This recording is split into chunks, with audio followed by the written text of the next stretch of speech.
E aí, quando a gente fala sobre causas de supra de ST, a gente geralmente passa pelas principais, geralmente rola bastante discussão se é síndrome coronariana aguda, se é pericardite, se é repolarização precoce, mas a real é que são várias as causas diferentes. Eu posso ter hipertrofia, aneurisma de ventrículo, síndrome de Brugada, bloqueio de ramo esquerdo, hipercalemia pode fazer supra de ST, então não é uma coisa que é simples de você diferenciar.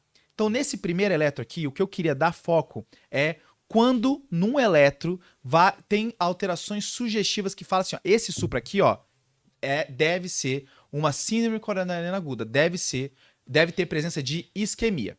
Então são 4 coisas que falam a favor de isquemia, tá? As 2 primeiras são ótimas, as 2 depois não tão boas, mas às vezes pode te ajudar. Então a primeira, presença de imagem espelho. É você perceber que o paciente tem um supra e tem um infra do outro lado do coração.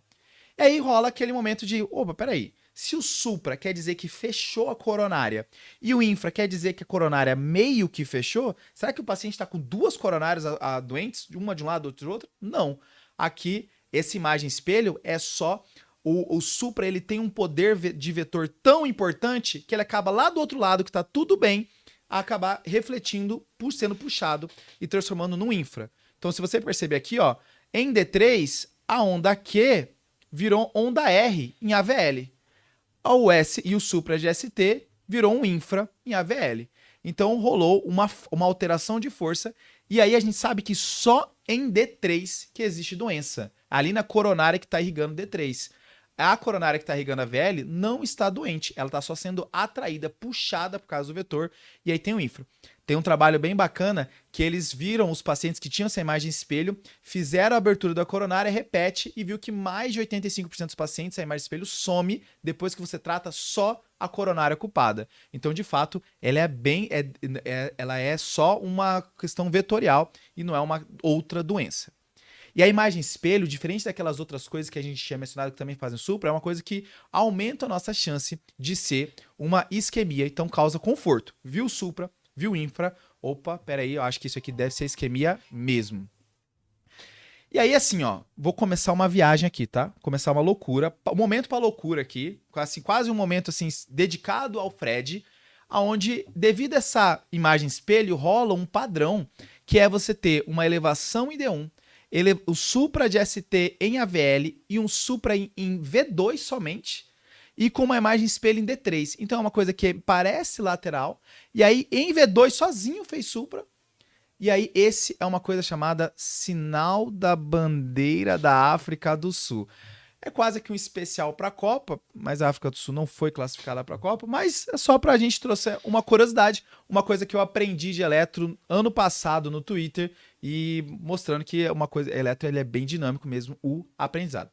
Pausa momento Fred Amorim, pausa momento loucura, vamos continuar aqui, 4 coisas que falam a favor de isquemia. A gente já falou de imagem de espelho. A segunda é quando o supra respeita o território da coronária. Principalmente porque aqueles outros diagnósticos que a gente tinha mencionado, tanto pericardite quanto repolarização precoce, eles não respeitam o coronário, eles tendem a ser mais difusos.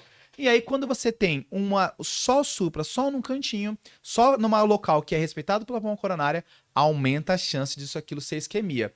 E aí, essa é a imagem tirada do Rebel Reviews, ele consegue mostrar onde que é as coronárias, mais ou menos, tanto as paredes do coração, aonde a gente se o supra é de V1 e V4 é anterior, se o supra é de parede inferior D2, D3 e AVF, ou se o supra é de parede lateral. E aí, qual é a derivação e quais são as coronárias? Parede lateral, circunflexa ou a diagonal da ADA. A parede inferior pode ser tanto a coronária direita quanto a circunflexa. E quando a gente está falando das anteriores, a gente está falando da ADA. Eu gosto dessa imagem principalmente para poder tirar print, para poder saber aonde tem, porque volta e meia a gente pode se perder nesse sentido. Beleza. E aí quando a gente fala lá naquela definição que tem que ser 2 contíguas, tem que ser 2 respeitando isso. Tem que ser 2 laterais, 2 anteriores, 2 inferiores, para você de fato falar que isso é um supra significativo. Fechou? Voltando ali para o nosso paciente, antes da gente finalizar as outras 2 dicas, vamos ver se as primeiras 2 já tem. Então, o nosso paciente tem um supra de parede inferior, e não é um supradifuso, então parece respeitar mesmo a parede inferior, então ok. E tem presença de onda, e tem presença de imagem espelho. Aqui em AVL tem um infrinha, em V2 tem um infrinha, então tem uma imagem espelho rolando ali. Esse é um eletro que fala muito a favor de que esse paciente tem um infarto com supra significativo. Beleza? Finalizando o que fala a favor de isquemia, as outras duas coisas que são um pouco piores é a presença de onda Q patológica. Se eu tenho uma onda Q patológica, que o principal característica é ela andar 1 milímetro, ela ter todo um espaço de 1 milímetro aqui, 1 milímetro de onda Q, isso fala a favor de ser patológico, fala a favor de que já morreu. Por que eu falei que é ruim? Porque o tempo já está passando, esse paciente já está com o coração morrendo. O ideal é você fazer o diagnóstico de supra antes de ter onda Q. Mas se tiver a presença de onda Q, já ajuda bastante para você também falar que esse supra é significativo para a isquemia. E por último, ter alterações dinâmicas. O eletro está mudando na sua frente. Então não é que o paciente tem um bloqueio, não é que o paciente tem uma hipertrofia de VE, não é o paciente que ele já tem uma coisa com ele e está com uma dor torácica nada a ver. Aqui eu estou vendo a dor torácica mudar o eletro na minha frente, então tem algo morrendo, tem tecido do coração morrendo na minha frente. E o legal é que esse eletro que eu trouxe aqui para a gente começar, 15 minutos antes era esse eletro aqui. Você vê que não tinha presença de supra, tinha uma inversão em V3, um padrão plus-minus em V2, então já tinha sinais que estava acontecendo alguma coisa estranha no eletro. Foi feito 15 minutos depois e veio a presença de um supra tendo alteração dinâmica na nossa frente. Então essa é uma coisa que também fala a favor. Por que eu coloquei como coisa que não ajuda tanto? Porque se você puder fazer o diagnóstico de supra em um eletro, só é melhor. Mas ficou na dúvida, vai repetindo eletro. Uma dica boa também é assim, o paciente fez o primeiro eletro, e aí enquanto você está pensando, a dor piorou, mudou o padrão, aconteceu alguma coisa nova no cenário clínico do paciente, repete o eletro. Pedro, mas eu acabei de fazer faz 5 minutos, repete. E aí você vai ver se nesse novo contexto clínico, nessa nova dor, nesse novo sintoma, o eletro mudando também fala a favor do coração estar sendo acometido. Beleza?